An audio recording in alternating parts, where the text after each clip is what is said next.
చేసుకుంటే తర్వాత ఇంకో చోట చాలా చేయొచ్చు అని చెప్పారని అందుకని చేశాడు.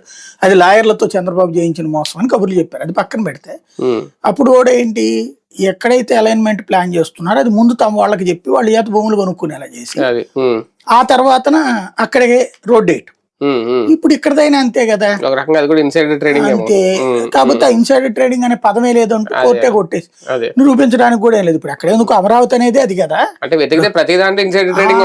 అంతే. అంటే అధికార పక్షం అదేంటంటే రాజ్యాంగబద్ధంగా ఇప్పుడు రాజధర్మం పాటించాలండి. ధర్మరాజు రాముడు రాజధర్మాన్ని పాటించారు. ఇవాళ రోజున వాళ్ళని గురించి దండం పెట్టుకోవడానికి గుడికి వెళ్ళడానికే తిరిగిలేదు ఎవరికి. అలాంటప్పుడు రాజధర్మాన్ని పాటిస్తున్నాడు లేదని ఇప్పుడు ఎవడన్నా ఆలోచిస్తున్నాడా? ఆ తిన్నైలే పాపం బాబు గారి తింటే ఏంటి, ఆ తిన్నైలే జగన్ తింటే ఏంటి అనేటటువంటి ఒక విచిత్రమైన స్వభావంలో జనం ఉన్నప్పుడు వీడు కుంభకోణాలుగా భావించట్లేదు.